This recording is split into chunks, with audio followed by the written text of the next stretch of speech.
challenge for you between the combine and this? It's been pretty interesting.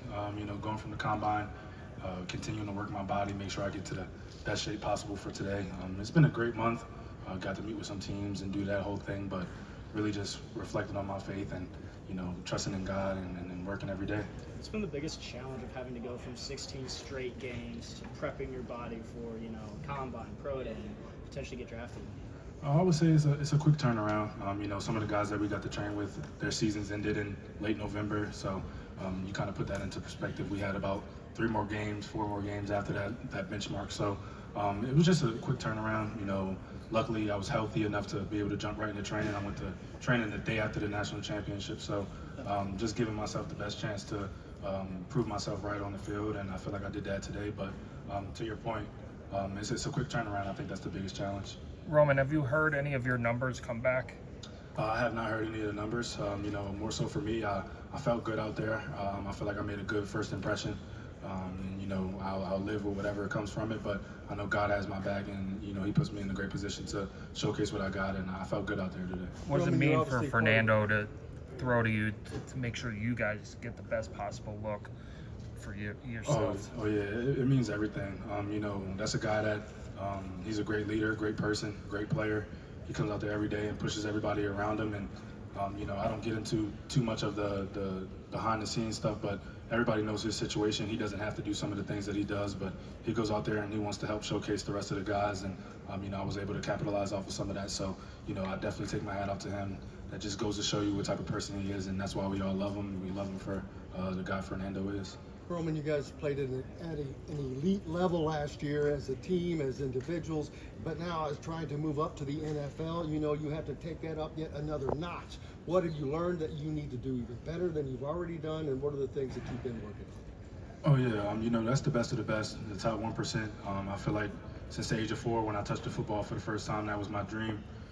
But just taking it day by day, that it's going to get harder. It only gets harder from here. Not everybody's going to make it, and I feel like a lot of people have aspirations to make it to the league, but I have aspirations to make it to the league and stay in the league. So I have to separate myself, create an edge, and do everything possible. So to answer your question, I've been working on flexibility. Some of the things that I feel like can enhance my game, give me the opportunity to play on all downs, and work in pass protection so that I can stay on the field on third down. Some small stuff like that just to add to the longevity of my career. And I've been hammering home to make sure that I can be the best player I can be for whatever organization takes a chance. What's it feel like being back here in Bloomington with all these guys where it all started? Oh man, it feels so amazing. A little over a year ago, I took a blind jump of faith, I like to call, trusting in God and trusting in my faith. And I landed here. I was welcomed with open arms. Great community, great team, great players, great coaches, and to look back and reflect on some of the things we were able to do, it's amazing, because we were 120, maybe 105 guys that came together, followed Coach Signetti's plan, and it worked out for us. If you could talk to yourself a year ago, what would you say?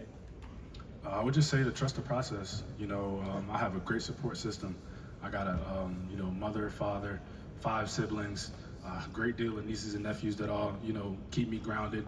And going through the process, it was a little tough, but I was able to reflect on what got me to this point, what's going to keep me going, and having a support system like that in my corner to tell me like, hey, everything's going to be all right, and you're going to land on your feet, you're going to make something happen. So if I could go back a year ago today, or maybe 13 months now, to the whole process, I would just say to trust God and trust that you'll make it work, because that's what I've always done.